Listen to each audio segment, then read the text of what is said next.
Okay, this time I'd like to call the BPU meeting of March 20th to order.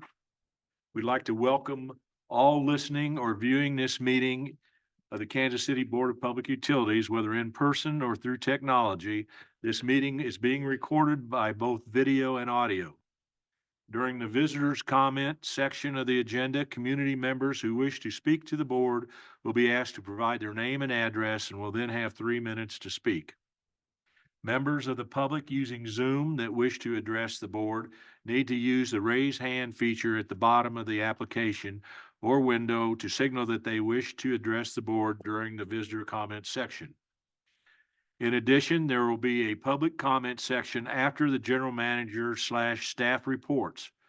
During this section, the public may comment on this evening's specific agenda items. Members of the public connected by phone only need to press *9 to indicate they wish to address the board in the visitors comment section. Those attending in person should sign up on the sign-up sheet located near the entry to the boardroom. Comments are limited to 3 minutes and should be directed to the board. As these comments are public, the board cautions visitors to not disclose confidential account information or information on an account that is not in their name. Staff will not provide individual account information or history in an open meeting. As always, the public may also email or call the BPU with any concerns. The agenda and presentations may be found on the BPU website, or if you are using Zoom, they will appear on your screen. As a reminder, this is a business meeting of the Board of Directors, and we will conduct the meeting accordingly. The following rules apply to this meeting. Every person in the room will act respectfully towards each other. Personal attacks and accusations towards any person will not be tolerated. State your specific issue to the board only. We will then determine staff's involvement, and attendees shall refrain from side discussion or individual commentary that interferes with speakers or other attendees at this meeting. If side discussion is necessary, please take it outside the boardroom. If any of the rules above are breached during the meeting, that individual is subject to removal from the boardroom. My name is Tom Groneman. I'm the 2nd District member and board president. Other members of our board and staff include Lori Austin, who is sitting in this evening for General Manager Bill Johnson, David Haley, who will be attending by Zoom. On my left is Stevie Wakes Sr., 1st District, Brett Parker, 3rd District, Mary Gonzalez, Member at Large, Position 1, and Rose Mulvaney Henry, Member at Large, Position 3, will also be joining via Zoom. At the very far end of the table is Angela Lawson, our acting chief counsel. Reminder to put your telephones on silent. Please also be aware that the microphones are very sensitive and can pick up and record comments made anywhere in the room. Before we begin our meeting, please rise and join me in reciting the Pledge of Allegiance. I pledge allegiance to the flag of the United States of America and to the republic for which it stands, one nation, under God, indivisible, with liberty and justice for all.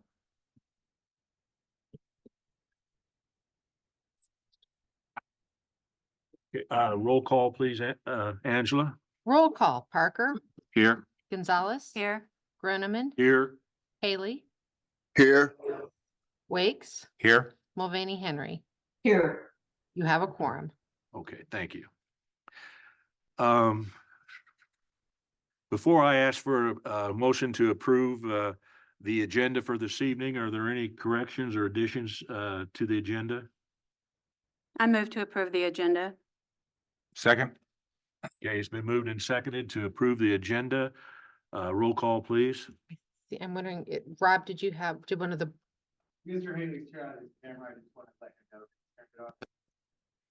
That Mr. Haley, never mind. He's good. okay, roll call. Parker, Aye. Gonzalez. Aye. Groneman, aye. Haley, Aye. Wakes, Aye. Mulvaney Henry. Aye. That motion carries. Okay. We also have minutes to approve for the work session of March 2024. Are there any additions, corrections, or comments about the minutes for the work session of March 2024? Move to approve. Second. Okay, it's been moved and seconded to approve the minutes for the work session of March 2024. Roll call, please. Roll call, Parker, Aye. Gonzalez. Aye. Groneman, Aye. Haley, Aye. Wakes, Aye. Mulvaney Henry. Aye. That motion carries. Okay, also on the agenda is approval of the minutes for the regular session of March 2024. Are there any corrections, additions, or comments regarding the minutes for the regular session? I move the approval. Second. Okay, it's been moved and seconded. Roll call, please. Roll call, Parker, Aye. Gonzalez. Aye. Groneman, Aye. Haley, Aye.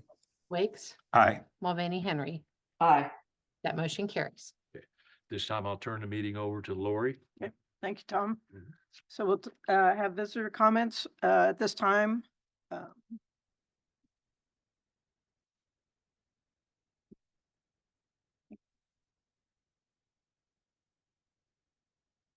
At this time, I'll call on Susanna Zabilia.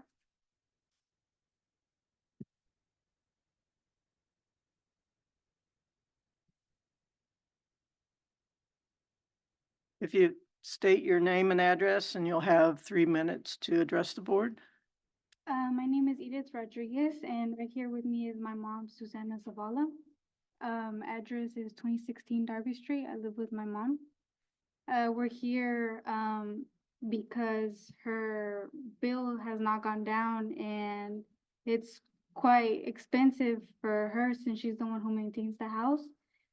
She also has a few other houses that she rents. She does not pay those bills for, but all of her tenants have let her know that almost all of them have let her know that the bills have gone 200, 300 up, and they have not gone down for a while now. And so that's kind of what we're trying to fix, at least. My mom has come down, gave emails, I believe, and calls to I'm not sure who it is that she can speak to, but so that the price can go down for her bill.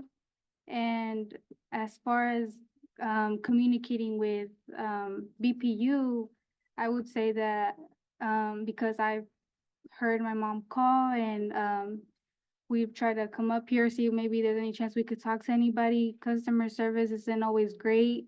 Emails take, I think, probably weeks to get a response from, as well as calls. It can take almost a week to get a call back. And then she's Hispanic, so she needs somebody to speak Spanish so she can communicate with them. And usually staff is kind of rude, or I'm not sure, they're probably just trying to get the call over with, I'm not sure if that has to do with her being Hispanic, not being able to speak English, or what that may be, but those are just our two kind of complaints and concerns, is customer service and price of the bills that she receives. Questions? So we do have Janetta Hanson, who's our Executive Director of Customer Service here. If you could speak to her directly, then she can talk more independently about your bill and the issues that you've been having, like being able to speak to a Spanish-speaking rep. If you could meet with her, she's right there.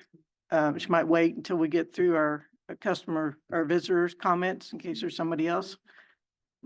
Okay. Right, thank you. Mm-hmm.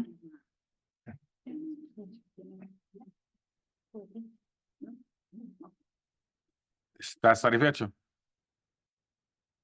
¿Estás satisfecho?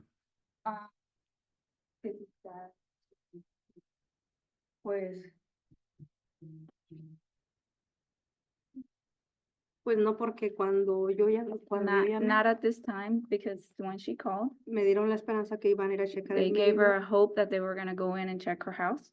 y que a lo mejor iba a bajar la luz and that maybe that her bill might come down porque tal vez la computadora no estaba leyendo. because maybe the computer was not reading the meter correctly.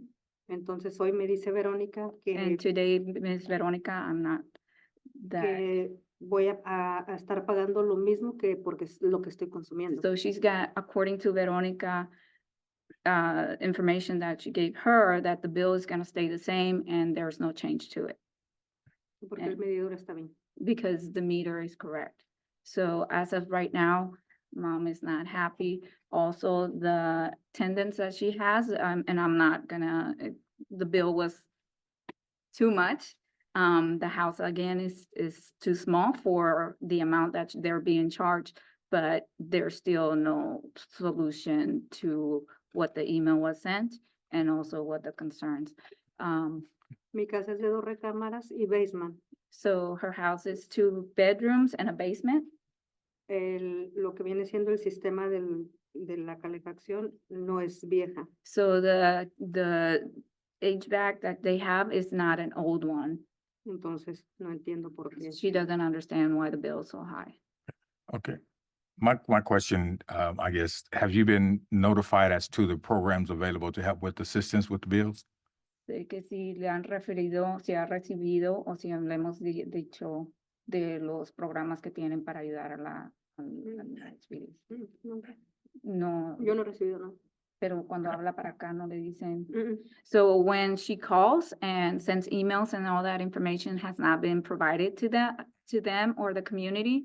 So that's a huge concern that she's having along with some of the tenants that she has, along with some of the neighbors. Y el estar uno llamando aquí y dejar mensajes y nunca son respondidos. So she has called several times and the messages are never responded, like never call back or emails have not been sent. Other daughters. It does get kind of frustrating. Hey, And she's gonna meet with Janetta, and Janetta's gonna, Janetta, and you normally provide the information to them as well, right? Regarding the programs available. Señor. Thank you so much. Hey, I think Rose might. Rose, did you have? I do, Lori, if I may. So I actually was copied on some of the emails, or at least one of the emails that was sent in, Ms. Hall, and I do have a record that, that there was certainly a call that was attempted to be made last week. Looks on, maybe on the 12th. And also an email response was provided back on the 13th from Miss Henson. Vía electrónica, el día 13, le mandaron una. A mí no. So, ma'am, she's saying that she has not received an email. ¿Le llamaron? No, hasta que yo llamé. So they did not return a call till she called. The email that, according to you saying, that was never received by her in her email accounts. Okay, and it looks, is there an email account for Miss Zavala on file? Do you know? ¿Tiene su correo electrónica en el correo aquí con No ellos? creo. No, she doesn't believe she has one. She doesn't have an email or doesn't have it on the account? ¿Tiene una email o no la tiene en la Tengo cuenta? uno, pero no lo tengo en la cuenta porque no entiendo. She has one, she has an email, but she does not have it, she doesn't have it in the account because of the language barrier. So she feels that even though she would send an email, it would be in Spanish, and the email, if they don't respond in English, then the assumption is that they won't respond in Spanish. Is Susanna have an email on your account? No creo, se me hace que tal vez el que esté es de mi hija. It may be under her daughters, Okay. maybe. No, ella es otra. No, another daughter. Oh, okay, not that one, okay. Is that all the board comments? no, that's all I have. Okay, If we do receive a email in Spanish, it is responded to in Spanish. We have Spanish representatives and a supervisor. They're all responded Dice to. la So if señora she's que comfortable Cuando sending that, escribe it will be el correo responded to, electrónico, lo va a recibir where en- she en will be able en to español. understand it. okay. Si manda cosa, porque dicen ellos que si tienen gente que habla español aquí. El problema es que atiendan en español, ese es el problema. So the problem is that sometimes, the responses are not, quickly or what, Y, on time. y rudas con un- So, they're saying that according to some of the complaints is that, the people that are responding to our community, our, Spanish-speaking community, that are very rude. There's a lack of cultural awareness of how to, respond to our community. Sometimes, and I do know that we have different dialects in Spanish, so what might be one way to say something, it might be offensive in another, depending on our countries. So maybe, having that cultural awareness piece in that, because it does send a bad message to some of us in our culture. ¿Verdad? Okay. ¿Es todo? Okay.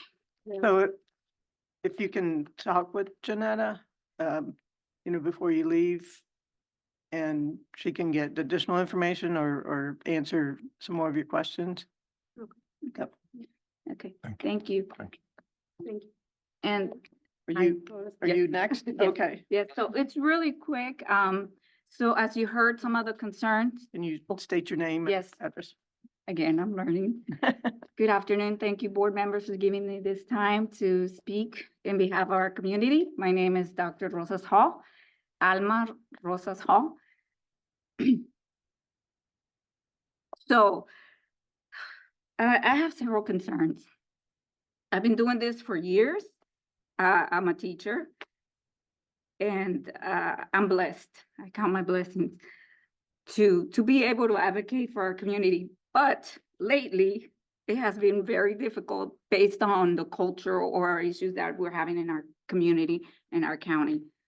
What I'm finding out is that we have a sense of lack of awareness of how to improve our communication and to establish a way where we are included in the changes and what is coming up.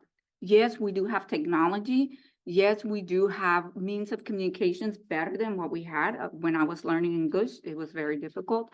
But at the same time, we also have to be conscious of our community that's coming in. Our community is diverse, and we have many languages, and we have many cultural cultural differences that we need to be aware of when we communicate, especially when it has to be with our fiscal responsibility of those of us who live here. We have to remember that some of our communities do not have the ability to pay a $300 bill or a $1,000 bill when the house that they live in is a small house. We also have to be able to understand that we have been open, the entire country has been open out of COVID, and our community cannot even come up and have a conversation to the bilingual people, staff, to help because they have to set an appointment. They have to do, our community sometimes are working, we work. So we gotta set times and we gotta set all those areas to make sure that we advocate for ourselves. So our issue is why is our customer service lobby has not been open since COVID has been out for 3 years? Our schools have been functioning. The entire country has been functioning, but customer service in BPU in Kansas City, Kansas has not been open. Our community needs. You it, have 30 especially seconds. those of us that come from other countries. It is very difficult to have, say, somebody open up an email. Technology is difficult, especially when we have the limitations of language. So that's my concern. This is what I'm advocating. I'm not for here or there. I'm just making sure that we all are treated equally and are providing the same information as a person who speaks English. Thank you for your time. Thank you. Any If- questions? And part of our miscellaneous comments coming up, we are going to talk about our in-person customer service that we're getting ready to launch or whatever. So we'll provide a little bit more details if you Oh, yeah, want to stick definitely. around. And another question that I have, and I do want to apologize. Last time I was recording in on my Facebook Live and all the other websites that I have, and I was not aware that is that something that I can do? You can record the meeting, yes. Yes, ma'am. Okay, thank you. And I do have some people that might be logging in Spanish and they might ask some questions. I did offer myself for tonight and translate those things, whatever they need. And if not, they can always email. Very good. Thank you. Thank you. Thank you. Thank you. Chris, nobody else? Okay. Rob, is there anybody online? No, there are no hands raised. Okay. We'll go into our general manager staff reports. First call on Randy Odding to present the preliminary January 2024 financials. Good evening. Good evening. Tonight, we're going to go over the January results. Right. Sorry.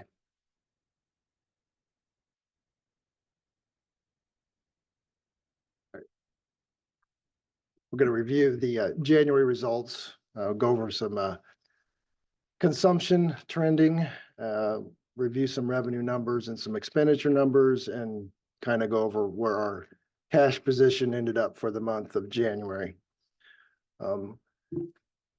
Looking at page 2, we saw for January's results indicated a minus 3.1% reduction in our billed KWH for the month. Our residential usage was down about 3.5%.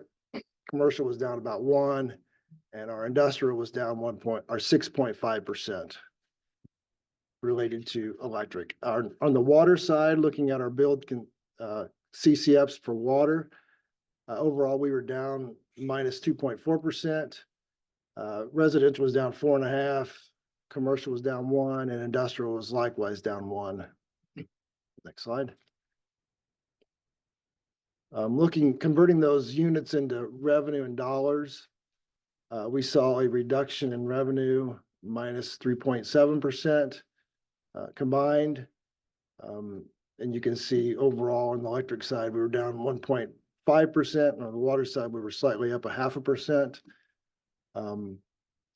Kind of relating some of those revenue numbers being down was our ERC was quite a bit lower this year than it was in the comparable period last year. So we had like a 4.6 cent ERC last year. And this year, this like period was 3.8, 3.7. So that drove a lot of that reduction. What is ERC? It is our energy rider on our electric portion of the bill, and it recovers the fuel and purchase power costs related to generating electricity. Next slide. Looking at the operating expenses, our operating expenses were up.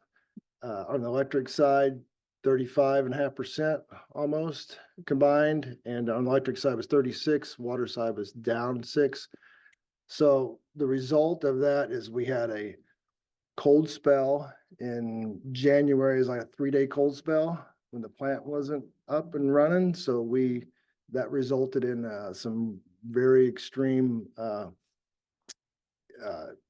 ERC costs from the power pool. So we're looking at probably an under recovery for the first quarter of collections on that ERC rider, which will roll into the third quarter of 2000 of this year. So our ERC will probably third quarter ERC will be impacted from that. So Excuse me, Randy, may I ask a question? sure. Did you say the plant was not running during the cold snap? Yeah, I believe there was an outage or at that time. Yeah. I don't know if it was fully, I just know that there was some excess costs that we saw in the on the invoicing. I would leave it probably to staff to address maybe if it was running at full production capacity or not. Is anybody in the room that can address it? We get Don. Don's here. Yeah.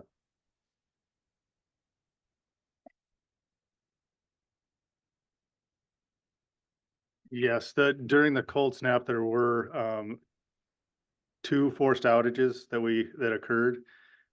Tube leaks, unexpected. So during startup, we were unable to start the unit and have it running for the full duration of the outage. Of the cold snap, but we did, probably run about 30%, of the time that we had the extreme temperatures.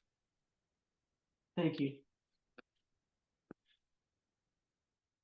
Can I ask another question? Sure. Isn't this period, January, not post, the, strike of the industrial, workers with the GM plant? Do we see any recovery there of your consumption? Yeah, we will, but. Okay, but not yet. It's usually not, doesn't impact what we're talking about on the expense side of the power cost. Thank you so much. Next slide. So similarly, like the previous slide, this is just taking out the depreciation costs, which are not non-cash expenses. So trying to just look at cash items. So overall, likewise, the operating expenses are up 41%, taking out depreciation. And looking at the itemized list, purchase power was 6. Fuel, which is the coal in the ground that was burned, was 2.1 million. And then some similar reductions in production, T&D and G&A. Next slide. So the net income change, or what we call change in net position, was for the month of January was a minus 3.6 million, or 3.7 rounded. Prior, we had a positive 4.2 million increase in the period last year at the same time. Next slide. So looking at the electric revenues compared to the expenses that were charged in the month of January, we were slightly, as reflected on the previous information, the 2024 number, the blue line indicates the revenues, and the red line indicates the operating expenses and the non-operating. We were quite a bit below. The trend was a little bit different than what we saw in 23 and 22, where the blue line was below the red line on our expense side. And on the water side, we see a very similar trend to what we've seen in 22 and 23. Our revenues were approximately 4.5 million compared to, our expenses of 3.6, 3.7 million. Next slide. So we look at our days, our average, our collections from the bank, and we averaged 1.8 million collected during the month. Very similar to what we saw in 23. It's just to give you a little trending, an idea of how we're trending on collecting the money that's coming into the bank. Historically, we lost 4.1 million in cash over the previous period. Last year, the same period, we lost 6.5. So we generally are, there's a flow, ebb and flow to the year. And January is one of those months where we typically spend more than we bring in, just from the nature of the billings and the costs that we are incurred to pay. So looking at converting all that cash into a day's cash on hand metric, we ended the month at 81 days.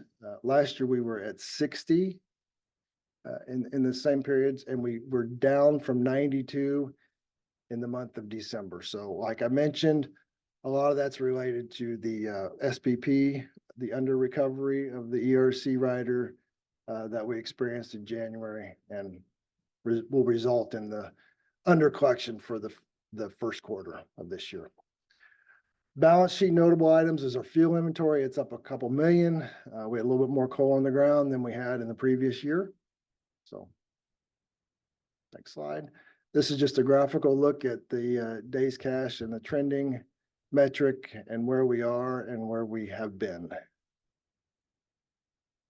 And looking at our capital spending, we've spent well over $1 million on our capital program. It's kind of comparable to what we spent last year at this time. We spent $500,000 last year. Just some of the major projects that we budgeted for, some underground overhead distribution work and some technology projects noted. I'm looking at our debt coverage metric. We combined for the current period, we were at 2.34. Last year at the same time, we were at 2.8 times with the pilot metric. And when you remove the pilot calculation, we ended up at 1.62 and 2.18 for the period. Compared to 2.18. And there's no approval necessary because these are just preliminary, so. Randy, could I ask you a question about the coal inventory? I think that was 2.1. That's what we have on the ground, that value of that is? Is that correct? Let me back up here. Lori's shaking her head, yes. That's what, Try not to answer. It's 10.8. oh. 10.8 million is the dollar. 10.8? yeah. How did I put 2.1? Oh, I had the wrong number. Difference between last year and this year. Oh, okay. I just copied down the wrong number. Okay. That makes sense to me now. That's it. Thank you, Randy. Thank you. The next item is the 2023 internal audit overview, and Maurice Moss is going to do that presentation. Evening. Good evening. So tonight I'll be presenting over internal auditing actually. But like always, I'd like to go over the objectives we want to learn, we want to take away from this, right? So we want to start there. So introduction to internal auditing. I want to give you like introduction to it. Basically the overall concept, the importance of internal auditing, key functions and responsibilities, benefits to the utility, BPU internal auditing. So I'll kind of go over what we do here at the utility and kind of how it's where we're at in that process. And then I always leave time for questions. So let's go ahead and start. This is a little bit different. I hate reading for PowerPoints. It's a pet peeve of mine, especially when it's up there. But this time I'm going to break my own rule and going to read from it. I think it's a something we need to understand with internal auditing. So I'll go over the definition, the purpose. So bear with me a little bit. Internal auditing is an independent, objective assurance consulting activity designed to add value and improve an organization's operations. The purpose is to help the organization accomplish its objectives by bringing a systematic, disciplined approach to evaluate and improve the effectiveness of risk management, control, and governance processes. Often we hear the term internal audit, and we automatically think of like a sword, a gotcha, looking for fraud, looking for deceit, people abusing and using systems that probably is not in the interest of the organization. It's also a shield. It allows us, number one, to improve efficiencies, look at processes. It provides that external eye to give us like, hey, we probably need some additional internal controls there to make sure we're protecting what the utility looks at, but also allows transparency. So people can like, okay, we're doing it right. And so I want to talk about that. We're going to go through that, and that's going to be basically the theme of the presentation. And so I just wanted to slow down, just talk about that definition and purpose before we start. Next slide. So we want to jump into what is the importance of internal auditing? So it promotes accountability. It allows us to make sure we're following compliance of laws and regulations, but also it fosters accountability. It makes sure, number one, we're doing what we're supposed to do. We're doing what we said we're going to do, but we're also doing it in the terms of being compliant with laws and regulations. Next, it identifies risk. It allows us to look at the potential risk from a vulnerability standpoint, but also from a ability to allow us to mitigate those potential risks before they escalate as well. We put in internal controls and we make sure we're doing right, so we won't get to the point of having an actual violation. Next is enhances efficiency. We're talking about that shield piece of it, right? That improving processes. It allows us to, number one, look at our current process and operations and say, number one, can we still remove something or can we add something that improves our efficiency in our operations and reduces cost? So we look at that and we have that internal auditor to tells us, number one, are we doing it correctly? And number two, do we have too many internal controls? Bill and I talk about this all the time. Do we have too many steps in the process that is not offering any reduction in risk, but it slows down processes and adds additional time or red tape to it? Can we still have the same risk profile and then remove some of the obstacles that we see? Next is strengthens compliance. Before Mr. Wicks and Mr. Barker got here, we did a presentation over corporate compliance.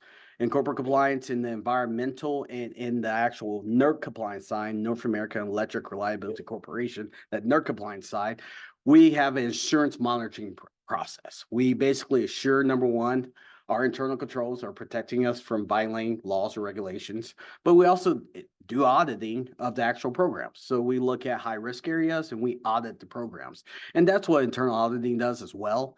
Does that review and strengthens our compliance program to make sure we're avoiding any regulatory penalties or anything that might come down the pipe. And the last one there is safeguard assets. It protects against fraud and theft and making sure, number one, our assets are used for the people that are actually paying for them, and that's our customers. Next slide. So the key functions and responsibilities. So again, I reiterate, but it's that identifying and assessing the risk. It allows us, number one, to internal auditing allows us to identify new risks that are coming down the pipe, or risks that we might not be aware of. Control evaluation looks at our internal controls, takes a look at them and say, number one, is that internal control actually protecting, or is there actually effectively reducing the risk?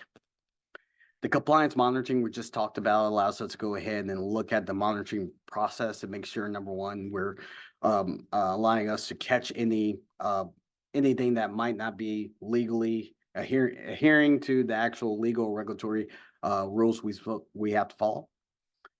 Fraud detection allows us to detect the fraud, and that's that sword part. Anybody that's reusing or using our assets in a way that is not benefiting the utility.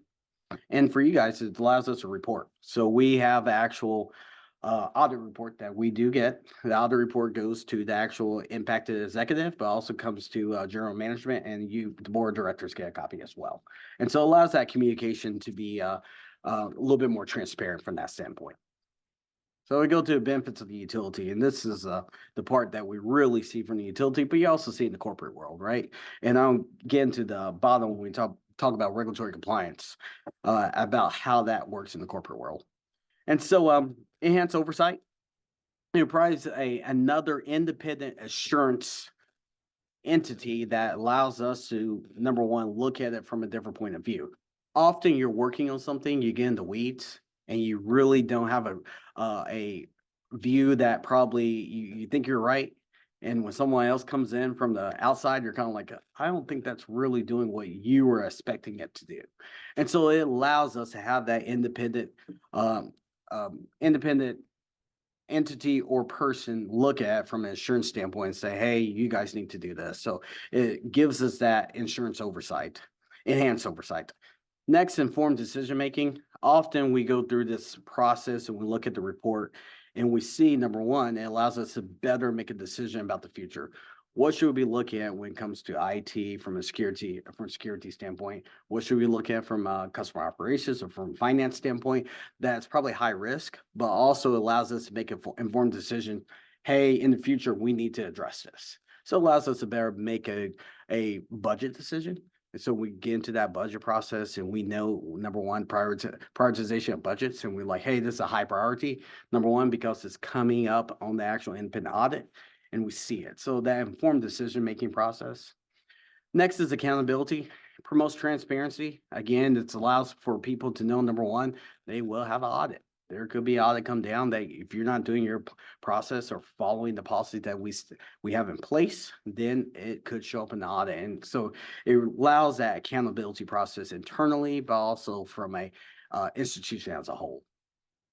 Next is a risk management. We've talked about that. Allows us to identify and mitigate those, but also from the management standpoint, it allows us to address those or put in internal controls in place for us to reduce that risk. And regulatory compliance helps us ensure the regulatory requirements, everything else, but also make sure we reduce those fines and penalties. Also, I want to talk about regulatory compliance. Here recent, one of the things I've been following from a standpoint of corporate compliance, you see, we have a aviation company that's kind of going through a lot of stuff, right? I don't have to say the name of the company, you know who we're talking about.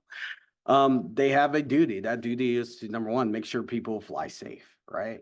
And so if you've been following any of it from a FAA standpoint, that Department of Justice is currently going through a review, investigating, it's came up, they're not doing their duties. They're not doing, number one, there was no internal controls. There was no basically culture of compliance. It was just a wild, wild west, get the product out, profits over compliance, over safety. And so when I think of regulatory compliance, when I think of compliance with what we're doing in internal auditing, that's the way I look at it. Department of Justice have a couple of standards that, number one, you look at from a compliance standpoint. Department of Justice lay out what they're looking at from a compliance standpoint that creates that culture. Number one, do you allow transparency? Do you allow people to come out forward and say, hey, this process is not being followed internally? Is it allow that process to happen? Do you encourage that process to happen? And so when they have a situation, Department of Justice or FBI come down and say, you're not following processes or you're breaking the law, that's what they're looking at. They're like, are you following the laws and are you trying to? Do you have a culture of compliance? And so when I look at that and when I look at what we do from an internal auditing standpoint, but also from a culture compliance standpoint, I look at number one, are we encouraging people to speak up? Are we encouraging people to be safe? Are we encouraging people to follow the current rules we have in place? Because if we just write rules down and no one follows them, they're kind of pointless, right? And so we got to make sure, number one, auditing provides that assurance that we're doing that. And so being a utility where we have, I would say probably as inherently dangerous as the FAA and that aviation company where you're dealing with electric, drinking water, every day is something we have to be aware of and know we're doing right. And so that's where the internal auditing process comes in at. Next page. And so let's talk about a little bit about the BPU internal auditing program. And so we use a company named Reuben Brown. It's founded in 1952. They're based in St. Louis. They've been around for a while, a little bit more than a decade. And Lori, you can correct me if it's longer than that. I believe a little bit more than a decade, Reuben Brown has been providing our internal auditing. And so Reuben Brown basically provide business advisory, business improvement, and risk management services. They have a lot of financial auditing as well, like any auditing company, but those are the big three that applies to us from an operations standpoint. They also have a partner that's basically based to us. That partner is responsible to us. We're always in contact with that partner about one time a month, and they have a group of people that basically work on our actual audits. And so I work with Reuben Brown on the annual audit schedule. We basically look at the 3-year schedule. We sit down with them, look at a 3-year schedule. In that 3-year schedule, we look at the annual schedule for this year. So it'd be like 3-year schedule, 24 through 27. And we look at 24 at the beginning of the year. We look at what's scheduled to have audits on, and we look at departments, we look at the impact, and we'll either continue or we'll make amendments to that annual schedule. Maybe the timing's wrong.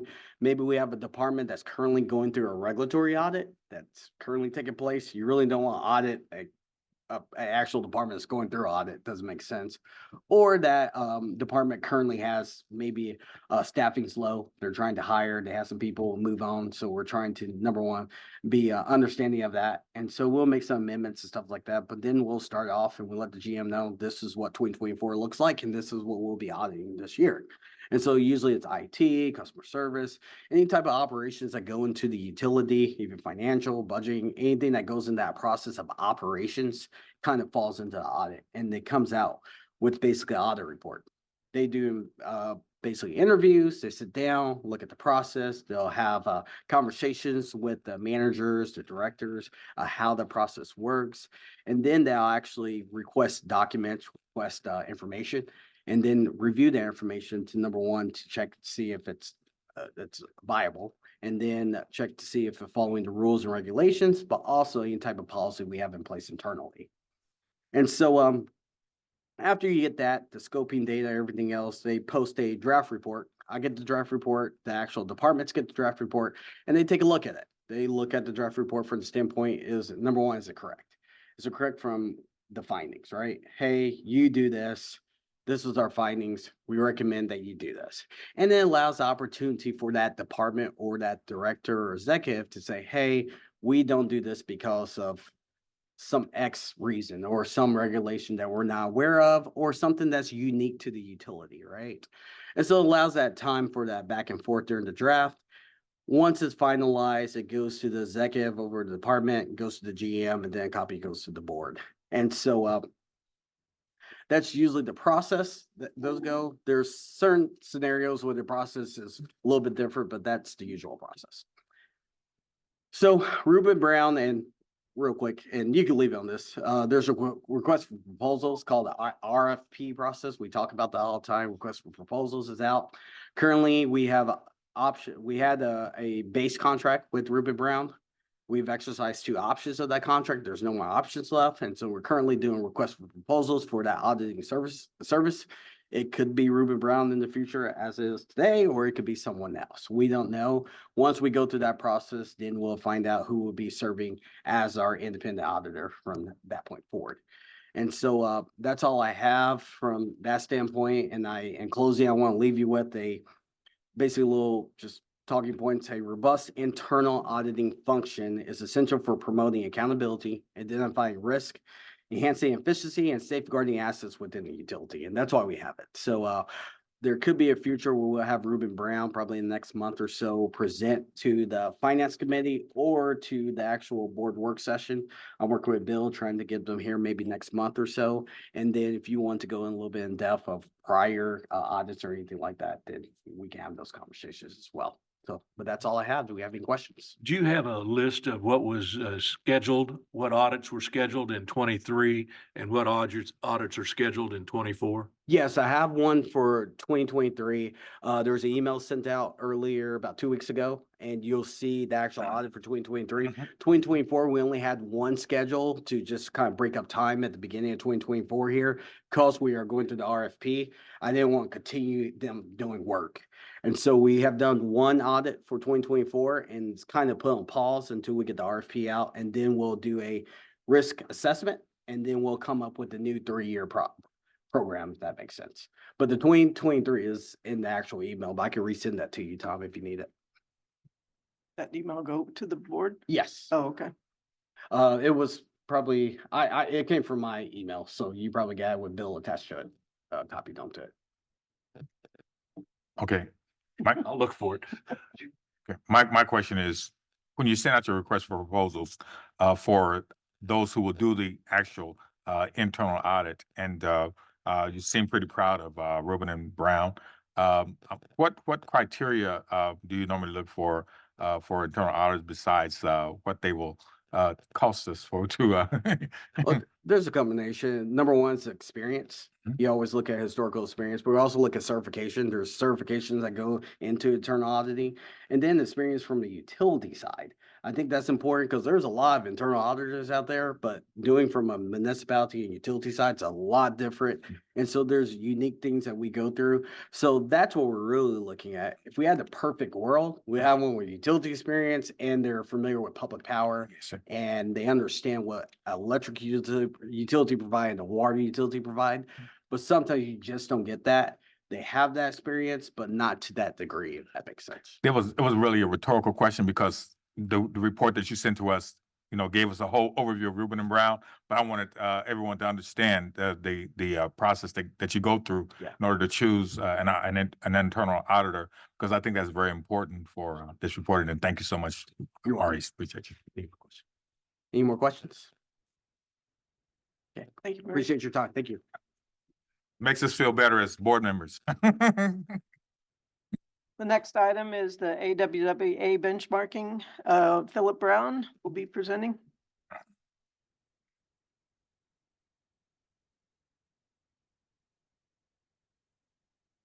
As he's getting that ready, I just want to introduce myself. My name is Philip Brown. I'm a civil engineer supervisor in the water group. I work for Steve and I've been here for about 15 years or so. So I really enjoy everything I'm doing here, and benchmarking is one of those things. Thank you, sir. Right forward, left back. All right, probably gonna mess this up. Here we go. All right, can you hear me better? Here we go. AWWA benchmarking. AWWA is the American Water Works Association. And one of the things, and this hopefully for those who's been here, this presentation will very similar. We've been doing this. This is our third time doing this presentation, and there's a few new slides that we included to kind of show you how these benchmarks have changed over time. But you'll see a lot of the same things. For those who are new here, the reason we do this is very important. So KPI, I'm going to use a ton of acronyms, a lot of different definitions, a lot of different words, and I apologize in advance. So if you have a question, just stop me and ask me. KPI is our measure that we use for key performance indicators. Groups like Steve or Jeremy Ash or whoever, they will use these to really help us in our leadership, our strategic business planning, our knowledge management, our measurement, or even just our continual improvement, okay? And so they're using all these different tools to really kind of figure out where we need to be at. But the benchmark itself is how do you compare to other entities, which is always critical. There is a quote from an NBA player. His name was Brian. I can't pronounce his last name, start with an S. And basically, he was on the bench, entire NBA career, all the time on the bench. And people were talking about him all the time. And you know what he said? He said, you know what? I'm actually closer to LeBron James than you are because of his skill level. And a benchmark is kind of that. How do you compare to other of your peers? But also, as we go through these, I want to point out that the people who submit to a benchmark tend to be the best of the best. They're not going to be, people who are bad utilities know they're bad. They don't submit this type of information. So you're going to see some of these results. But yes, sir. Yeah, for the point of clarity, would you tell me what AWW, you just said what it means. Who do they consist of? That's what we, and I think that's going to be important as well. So the American Water Works Association has been around for, I want to say the 1800s is when it started. It's a group of association. It's actually an international organization now. Some water utilities are part of the American Public Water or American Public Works Association. We tend to be a part of AWWA. It really aligns better with how we tend to do business here, since we're not necessarily as tightly combined with like streets and sewers and other things. So American Water Works really allows us to focus on water. And so we'll do a lot of our specifications or even our installation practices. We get those from our specifications from American Water Works Association. But you give me some time, I come up with a better answer. I was just wanted to know how many publicly owned utilities are part of AWWA. I will have to get back to you. That's okay. That's okay. Yeah. I just wanted. There's a lot of them though. Yeah. Well, most, I was just saying, Most of them. thank you. That's what I wanted to. Yes. Okay, thank you so And much. this only AWWA is only consists of public water utilities. Is that correct? Just Oh. most, he said. Oh, I was gonna say no. I mean, there are other water utilities in there, Yeah. but and the vast you'll see majority. Throughout this benchmarking, there may be something that talks about wastewater, because some water utilities, cities, they have both. We only do water, so we'll only put in information for water. So then when they say it, they'll say water only, wastewater only, or both. So. Thank you. We're only gonna talk about the water only part, so I won't show the other stuff. Thank you. All right. And then of course, sorry, any other questions? We're gonna show how we track and improve.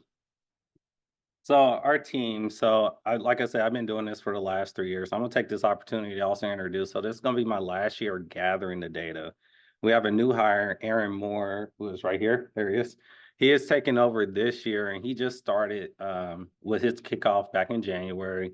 And we're going through the various departments. So we meet with accounting, customer service, environmental, human resources, IT, marketing, and of course our water operations group. And he gathers all this information. March, he's wrapping up. He's getting a lot of information now. And April, we submit. So we do our first initial submittal. And what happens is every year they introduce some new metrics, right? They introduce some new metrics. Last year was a big push on gender diversity and other topics. And so when they do that initial data set, there's some questions that get asked people like, hey, how do you want us to fill this out or whatnot? And then May 3rd, last year was May 3rd, the date may have changed this year. We have our final submittal. June through September, they do a QA/QC as they look through all the utilities. So last year, 140 utilities submitted. Some of those were wastewater, some of those were water only, some were water and wastewater combined. There were 40 water utilities that submitted on this that you'll be able to see our results to. And then that October, the final report is available. They used to also produce an actual book, and that's what we was kind of waiting for. It didn't come out this year. So we'll see. So the KPI. All right, so the goals for a good KPI is it should be specific, measurable, accurate, relevant, practical, and understandable. Some of the problems we always face is there are gray areas. And I'm gonna show one key performance indicator that is kind of different than how we like to see it measured, but it uses dollars, for instance, and we're gonna talk through that. The definitions used for data. How do you actually measure some of these things? For instance, if someone goes to Facebook and they click like, is that the same as someone calling in? Or what they say they don't like something? How do you measure that customer interaction? How do you report it? Is it even relevant? Or are there systems in place to verify the quality of the data? So not all data is good data, but this is a percentile. So we're going to use percentiles to compare us to. A percentile is simply a measure of the percent of responses below your response. All right. So if we're in the 25th percentile, we're better than 25% of the people in there. And let me rephrase, it's not always better. It's just your number is higher than 25% of them. And I think that's important with statistics. You always have to understand what we're talking about. So let's get to the Philip, can I interrupt you for a second? This is absolutely. Rose. When you say that percentile you're just showing, and I know you qualified it, not really better than 25%, but that's 25% of the 142 that actually responded to this, that are participating in this, correct? So we're not going to show it here, but for every metric in the actual report, it gives us a count of the water utilities that responded to that particular question. There's over 150 questions, 150 metrics that they're calculating. And so not every utility responds to every question. So it's not always, and I apologize, it's not always 140. Sometimes it's a lot less. So for example, if 36 utilities responded to a specific query, then and if we were in the we were at the 26th percentile or whatever the number is, it's compared to those 36 who responded, right? Correct. Okay, thank you. All right, so business operations. So this is the same slide that we showed last year. So what we're seeing here is you'll see the metric in the first column, what BPU is, the 75th percentile, the median, the 25th percentile, and what Rose was just talking about, the count. These are the number of people who responded to it. So customer accounts per employee, we have 384 customer accounts per employee.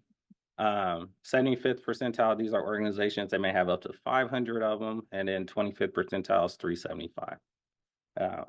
Philip, I'm sorry, can I interrupt you one more time? Yeah.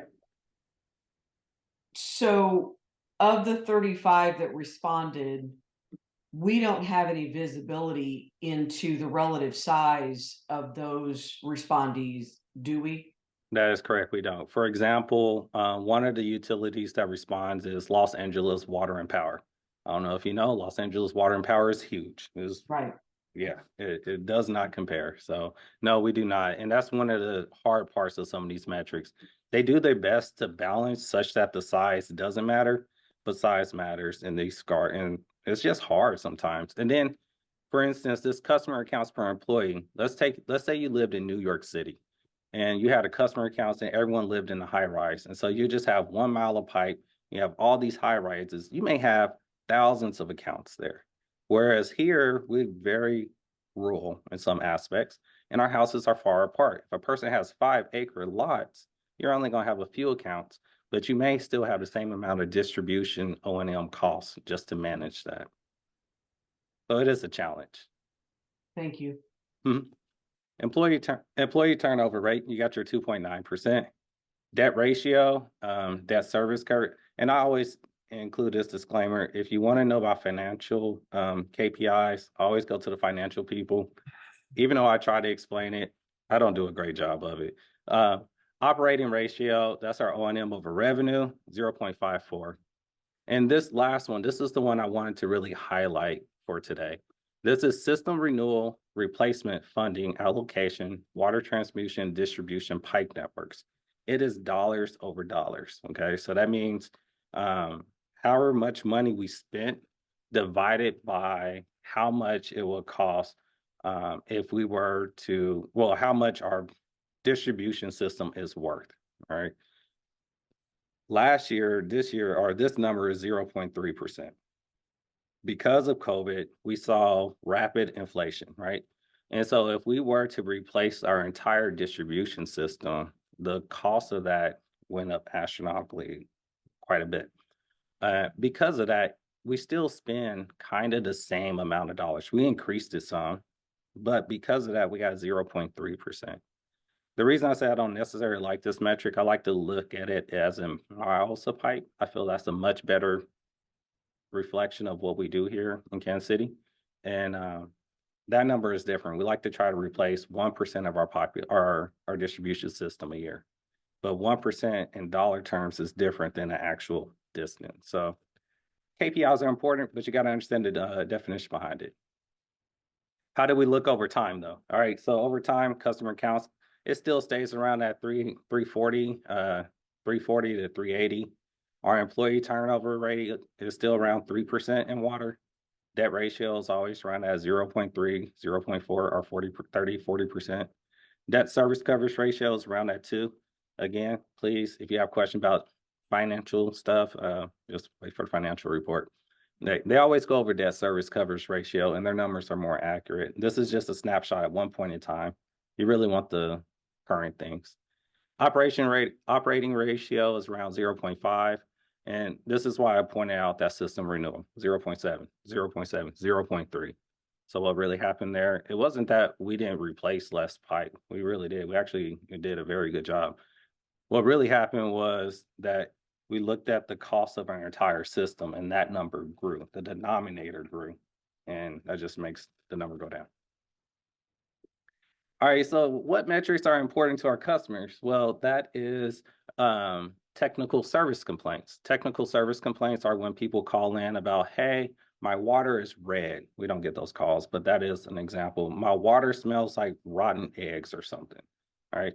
So I'm not saying those are what the calls were. I don't actually know what the calls were. Those are just examples. But for BPU here at our technical service complaint per 1,000 customers, we're at 0.3.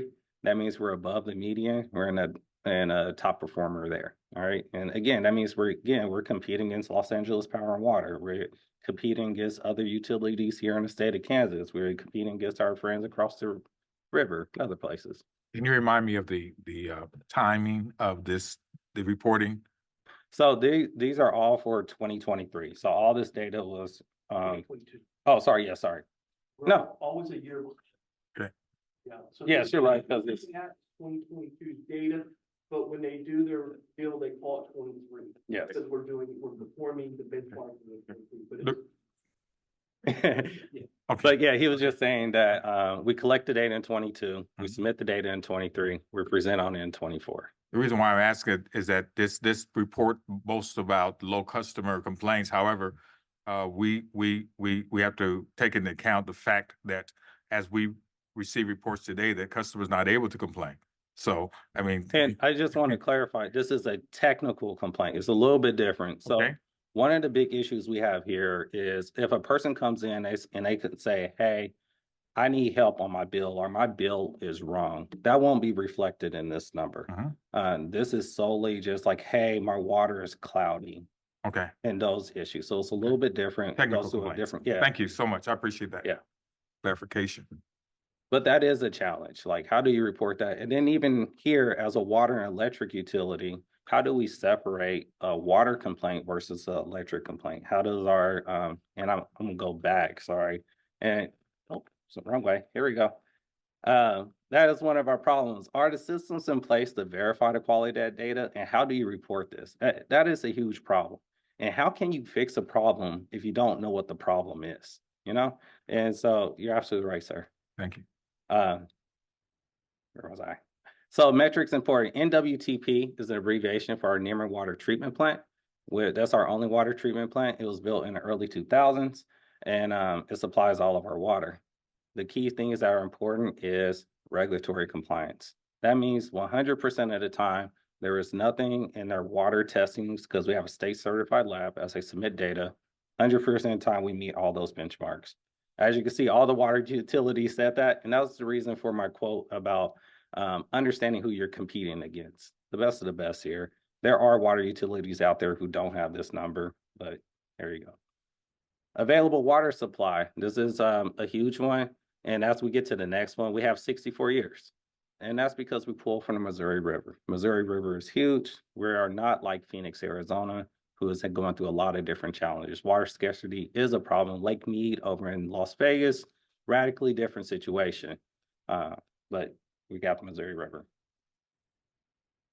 Over time, there has been no change in this, right? And that's really because that's a credit to our previous boards investing in our water treatment plant, from the engineering group choosing where to build those infrastructure, that we're able to say these numbers. Notice I just put 64 every year, right? We were such a high performer that if I really wanted to calculate it, it's actually higher. But I was like, what's the point? It's 64 years out there. We'll probably have a pump failure before we'll have a water supply issue, I hope. All right, so leaks and breaks. I'm gonna try to speed up a little bit. Tell me if I'm going too fast. So leaks and breaks, our water distribution, this includes any time water is coming out of somewhere where we don't want the water to come out of, okay? So fire hydrants, a valve, the water main. And this number here is 68.6. And I'm gonna compare it to another KPI in a little bit. 68.6 is really showing the age of our system. People don't know this, but BPU has pipes going all the way back to the 1800s, okay? This water main right out here on this street was installed before 1900. It's a very old watershed. We have a very old system. And that's why our number 68.6 is so high compared to some other utilities. If you go just south of us to some of the cities that are just being built, they have extremely low numbers. They have all new piping in the ground, and it really shows. But why is that important? Well, look at the next one, total O&M cost per account. If our system is so old, why is our number 474 right in the mix with everyone else? I understand cost of living kind of impacts that. Los Angeles is more expensive. Yeah, I get that. But even still, because of our newer water treatment plant and our older system, it kind of balances out. But we're actively working to replace that. And I think that's important to show. And I'm gonna get to that in the end. Total O&M cost per million gallons of water, 2,500. We're right there in the mix. Infrastructure leakage index. Infrastructure leakage index is a weird number, but basically what it says is how much water are you losing divided by how much water are you losing that you can't stop. All right, so we do lose some water. For instance, our tanks are exposed to the air. We know water will evaporate. There's going to be some water losses we can't stop. We always include some sense of measure for flushing our water mains and leakage and other things. So there are examples of places that we know we're going to lose some water. Just treating the water, we know after we treat it, we'll use some of that water to clean our filters. So we know there's going to be some losses. Disruption of water services, 11.3. Yeah. Real quick. So infrastructure, the ILI is really important to follow. In the old days, it used to be unaccounted for waters. Everybody still hears unaccounted for water. Why unaccounted for water is no longer used, it's as a metrics, is because let's say we're in a system and we have 20% loss, water loss from aging water mains that's leaking out there in the system. Well, let's say we're going along and this business, let's say GM closes down for some production for a month. or 2 months to do to put new robots or whatever in there, and they totally shut down, not using any water. Well, our unaccounted for water and water loss didn't change, but what we did is we lost revenue, we lost usage, and all of a sudden our unaccounted water jumps up there to 25 to 27%. So they went to this probably about 10 years ago or so, and it's a really important number for us to get.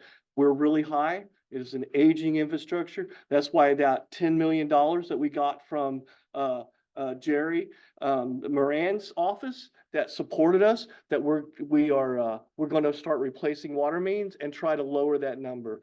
If we could, I would like to just get it in the 4s. If we get in the 4s, that's huge for us, but we're still probably 3-4 years away from that most likely, but we'll keep trying. Yeah. So. And Steve made a great point. Water is actually kind of hard to move some of these metrics. Some of these numbers take decades to really move. That's why it's so important what you guys do today. As you're making decisions for us, as you're looking at various rate studies or other items, your decision today will impact us for decades going forward in the future, which is why $10 million grant is huge. So that is there. So we have generator improvements that are all coming. All right, here we go. Water distribution system per 1,000 accounts. So we have different types of disruptions. We have our total. These are our over time. And the one I want to kind of highlight is you can see that kind of jumping up and down. It's only 3 years. It's not a long time to really see this. But the one we really focused on in our that I like to say is our focus of the group was the unplanned disruptions. Okay. Unplanned disruptions are our emergency work, and our team and distribution have been doing really a lot of work. So they work with the IT group. They set up an entire IVR process so they can automate, start calling people, texting people and saying, hey, we're having to do some work in your area on this day. And so we're really shoving those unplanned numbers down. Leaks and breaks over time. Lost track of time. But you could kind of see there that, oh, I have a typo. Some of the numbers that kind of stay the same, 50, 60, but still in the same range. O&M costs $500, $400, right around that $500 mark. Total O&M cost is still around that $2,600, $2,500 mark. ILI 6, again, we would love to see that drop. And disruption frequency index 12, 17, then 11. So lessons learned. Lessons learned definitions are always important, extremely important. You just heard Steve talk about the difference in unaccounted water, how the denominator can increase and how that could just change and skew your perception of the metric. Our data collection, we're improving that every day. That's continuous improvement, going back to that leadership example, how we're always trying to improve. And our system of record as we're getting this data. But that's all I have. If you have any questions, I just want to say thank you. And I'm looking forward to next year as we continue to improve. Thank you. Mhm. Thank you. Questions? Okay, thanks, Bill. Questions? No, we good. Thank you. You answered most of them. Our next item is miscellaneous comments. So a couple things. We talked about the BPU in-person customer assistance. So we're rolling out a soft launch on that on Tuesday, March 26th. So the customers will be able to meet with the customer service rep by making an appointment online. So we have an online system that we're rolling out, will be available through our website. The other option will be rolling out here and a little bit later than the online is by phone. We're trying to work with our current IVR system to be able to access that and be able to have a separate selection in order to be able to schedule appointments. So they're working through that right now. So we'll be providing the support by appointment on Tuesday, Wednesday, and Thursday, each day from 9 a.m. to 3 p.m. So we'll not be taking any payments during these appointments. And the customer meeting with the rep, they'll be able to ask billing questions, make payment arrangements, sign up for new service, transfer service and stop and final services. So we'll be promoting it on our website, and it's also, we have an article in our BPU Connection, that's going to be released next week. Amen. You say they won't be able to take payment, but we have a kiosk there that, Right in front, they have a kiosk. so with- they'll be able to assist them in using that kiosk to make payment if they Probably need not a to. particular rep, but we will have somebody, you know, if they have a question about that, our area, the cashier's area, can be able to, will be able to assist them if they need assistance. Mr. President, Mr. Healy, as a member. Thank you. Thank you, Robert. And thank you, Lori, for that. I can't be more excited that we're finally getting to the point where we have some person-to-person access. We continue to hear, as we did earlier during our visitors' comments, how crucial that would be, especially if they're not only available, but also bilingual. I guess my question is, 9 to 3 is a difficult time. There used to be an opportunity back before COVID when all of this was justified, supposedly, in shutting down the lobby. There was the longer time period. Many people are unable to come during 9 to 3 because of usually a work schedule. So I guess my question is there an opportunity to elongate the service times when they might interact? And this is posed to you and, of course, to Bill, as you continue to try to work out the kinks to get us back to the normalcy of a lobby. So the expansion and also whether or not, as I think Tom Groneman just asked, if we could augment their ability to make some payment.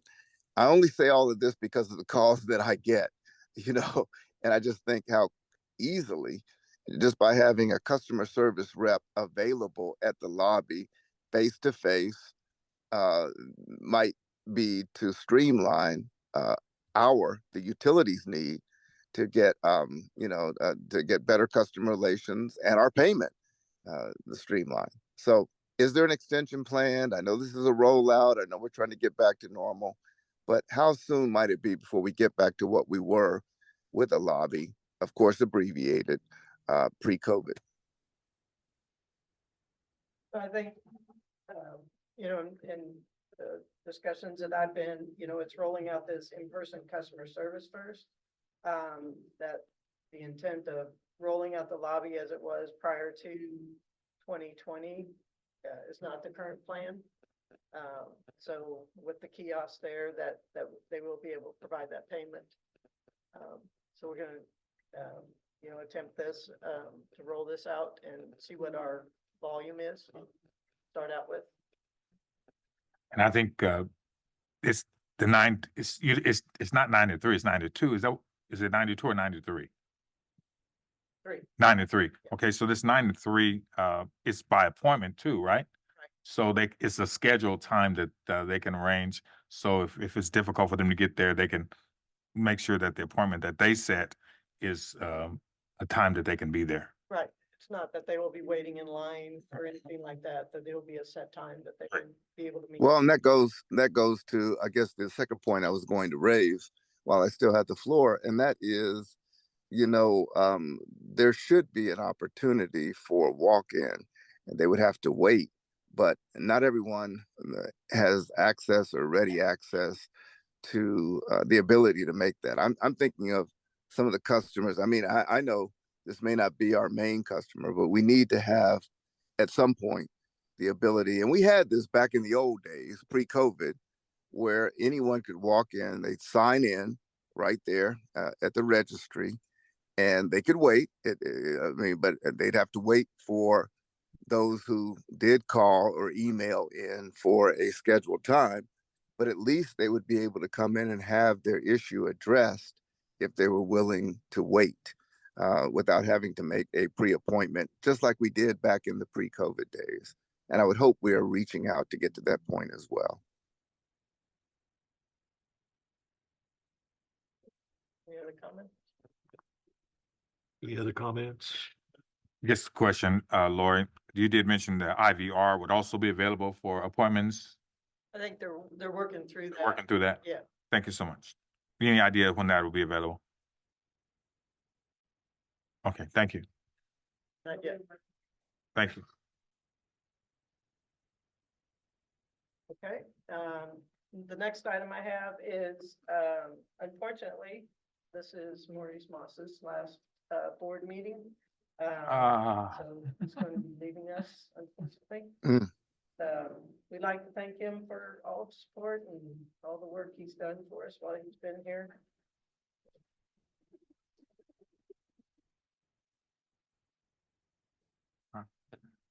Miss you. Next item is, resolution number 5295, the 2023, contract decisions. Dennis Stevovich will be, available for questions and maybe just review the resolution. Yes. Good evening, Mr. President and Board. Dennis Dumovich, Director of HR, and I'm going to ask tonight that we approve Resolution 5295, which is a resolution approving the working rules agreement with the IBEW Local 53, Carpenters District Council, and Painters District Council for the term of July 1st of 23 through June 30th of 2026 for the physical bargaining unit. The packet that you received on Friday has had a few minor revisions to both addendums. They are minor and non-substantive. So I wanted to make you aware of that. They were more formatting issues than anything. And we did have, with regard to the 0.5% bonus, we identified those working positions or working groups that will not be receiving it. We identified those that will, but we wanted to take it just one step further and be a little bit to clarify that. And then lastly, Addendum B, which was worked on by the IBEW and a subgroup of BPU team, did not include the bonus amount in that document. It is for $600 for that 1 year term of that letter of understanding. So we wanted to clarify that. That will be added for the union signature once we're ready to do that, which should be shortly after board approval. Mr. President, may I ask some questions of Mr. Dumovich? Yes, you may. Thank you. Dennis, on the clarifications you just referenced that you indicated were not substantive. So there was addition of language regarding who would not be eligible for the 0.5% bonus. Did I hear that correctly? That's correct. Okay, so do you know where that is in the amended document? Yes, it is number 20. Okay, in 20. It's a very second to the last page or last page of that document.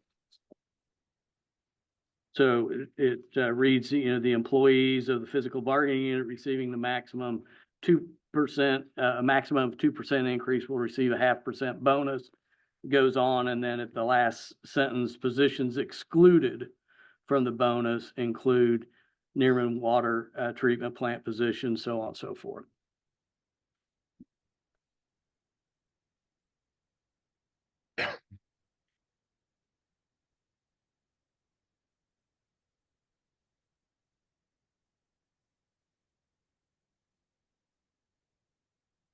Okay.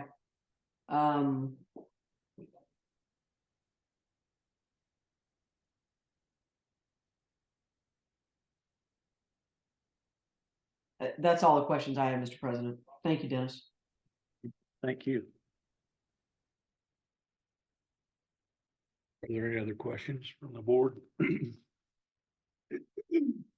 have a question? Thank you, Mr. President. This is probably overly simple. I just want to go through checklist of what we talked through, and Dennis, if you need to point me in the right direction or just let us know. We as we talked through and directing the creation of the resolution, essentially said all items previously agreed to, with the exception of adopting the subcommittee side letter And then the outstanding issue of the bonus, which we just talked about, and the retro pay. And I see in the bonus, it mentions going back to June 30th. So I just want to clarify pay as well on that and side letter as we were directing before. Yes, and that June 30th date is our traditional date Right. when we do pay out a bonus in a contract situation. That's typically when we do that. Thank you. I just wanted to make that clarification. Sure.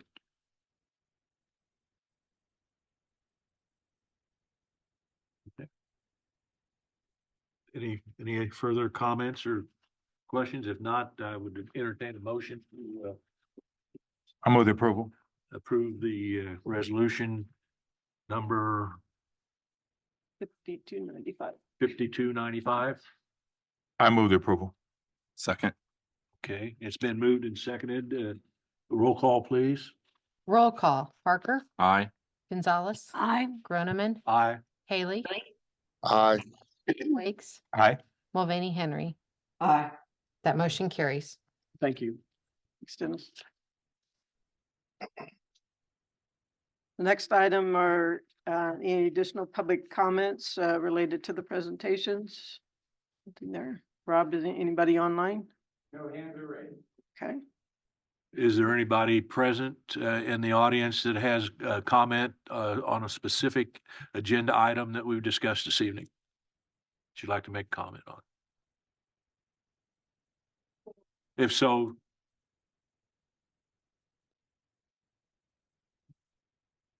and again, you have 3 minutes to make your comment. Thank you, sir. Again, thank you for letting me come up and speak.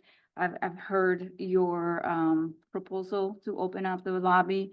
Still, some of those concerns are, again, not being able to come in and get that customer service.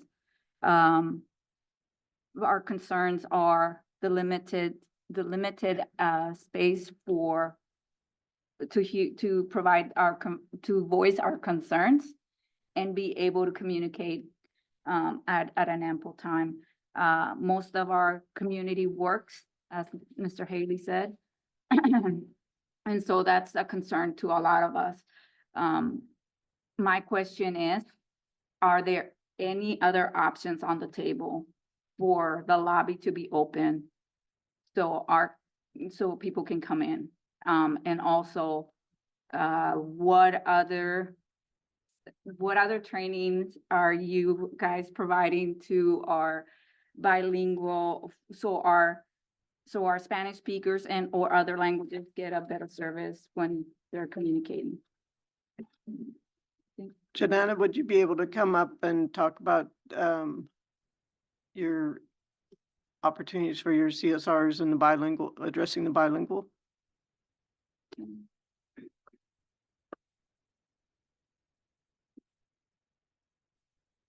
Excuse me. Thank you, Lori. All of our representatives go through extensive training program when they receive the job here. We have several bilingual employees. We have a Spanish line. We have a Spanish-speaking supervisor. So all of those calls are handled through them.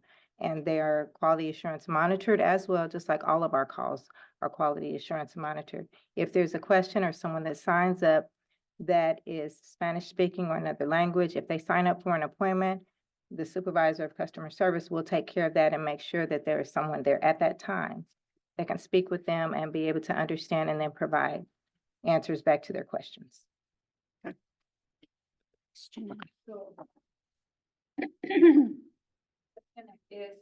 Is there any other proposal to open up the lobby instead of setting up an appointment? That's, again, we have been out of COVID for 3 years. The entire city and the United States have been open. Why is VPU customer service still not open? That is, what other proposals do you have on the table besides the appointment and 9 to 3? This is a public utility, so our goal is to make sure that not just those of us can come in, but everybody is able to get a service. What other proposals are there on the table so this lobby can be open, not just for the bilingual or the Spanish speakers, but for all of us? That's the question that I'm asking. So there, right now, this is the rollout that we're working through right now. Looking at the volume and the response to the online appointments or, being able to address the appointments is where we're at this point. And I'm sure it'll be continued to be discussed as to what other things that we need to address going forward. But at this time, we're rolling out just this option. So as an organization, no other options were up on the table? I mean, I'm just trying to understand why why was only one option offered and set up when we are in a business setting, right? You wanna satisfy the customer, and this setup, from what I'm gathering and what I'm hearing from my community, is not satisfying the customer. And I will take that back to the general manager and then and provide more information as we discuss what additional options that we can provide. Okay. Thank you, and again, thank you for your time. Thank you.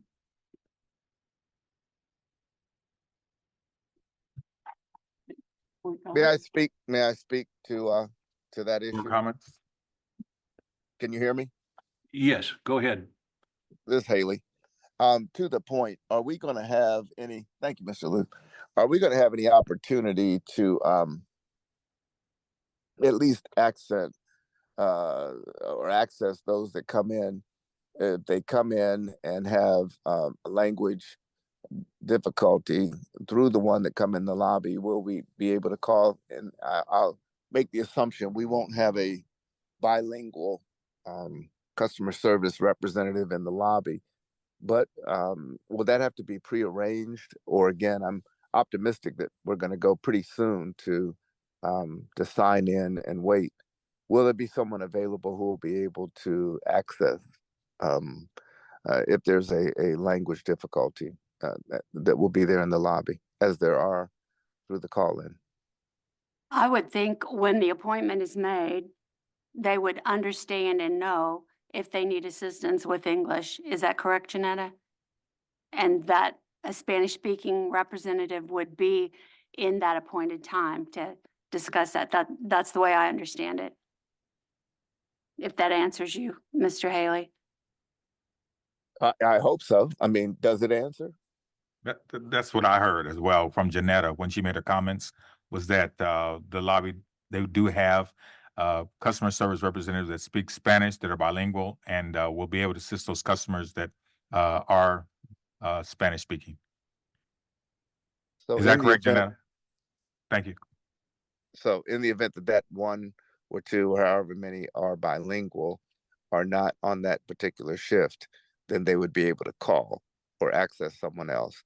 And not just in Spanish. We do have, I don't think we have many other language concerns beyond that. Of course, Spanish is the largest one, but we do have ways of accessing them, probably by telephone, I would hope.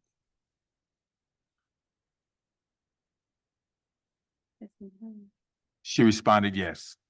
Okay, great. All right. Thank you.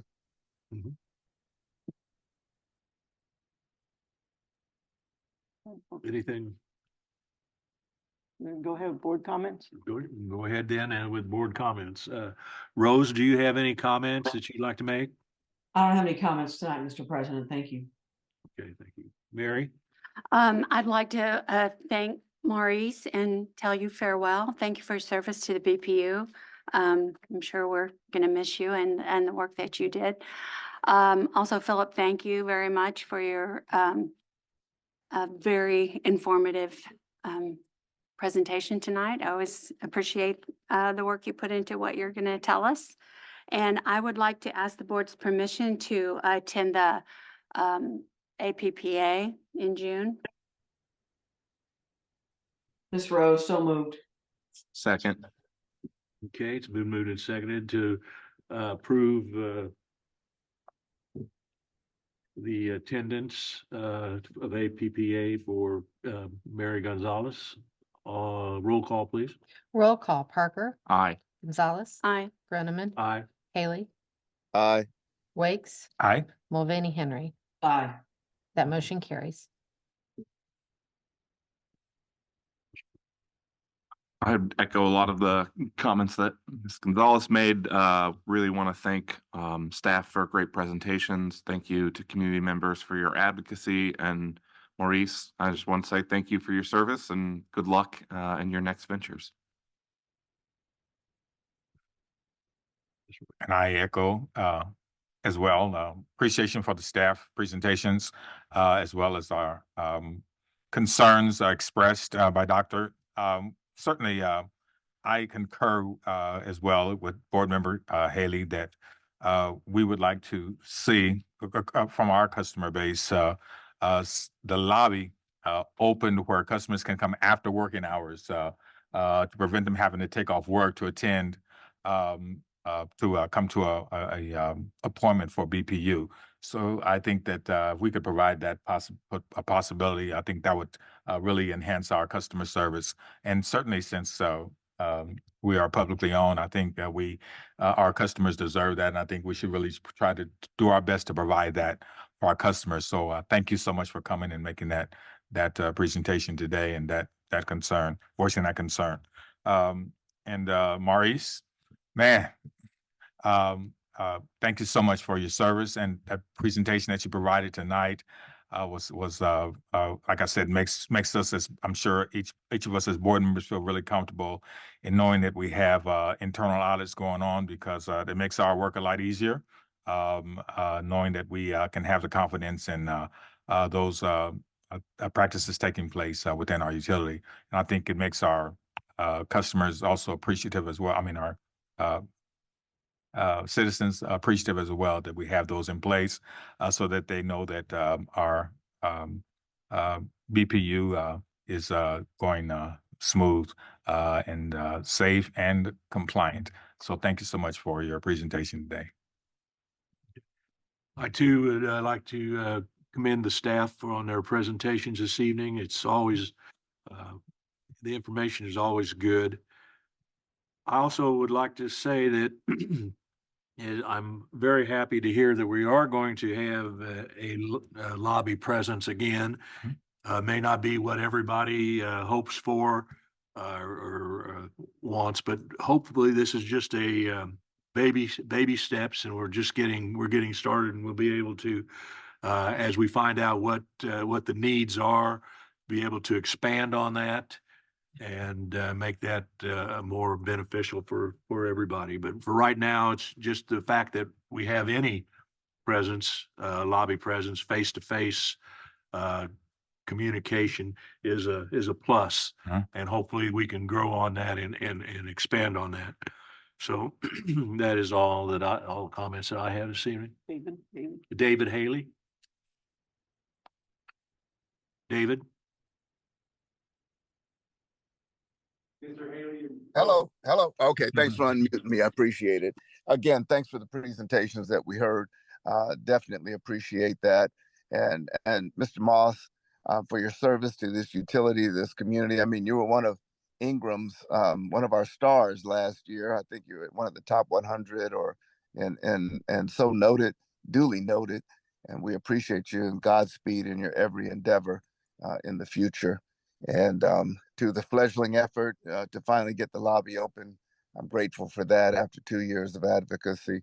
And I hope that we will improve on it and make it what it should be, which is what it was, as close to it prior to the pandemic.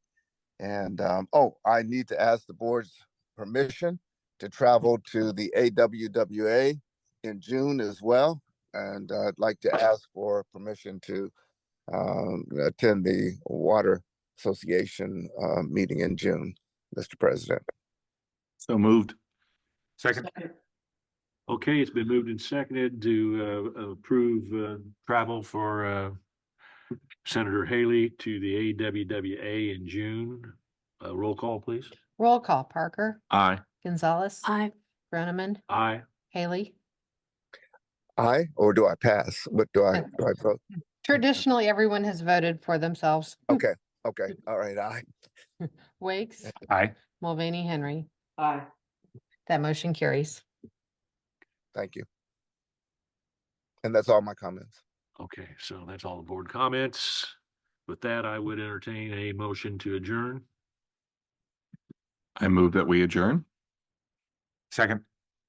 Okay, it's been moved and seconded that we adjourn. All, roll call, please. Roll call, Parker, Aye. Gonzalez, I Brenneman, Aye. Haley, Aye. Wakes, Aye. Mulvaney, Henry. Aye. That motion carries. Okay, we are adjourned. Thanks.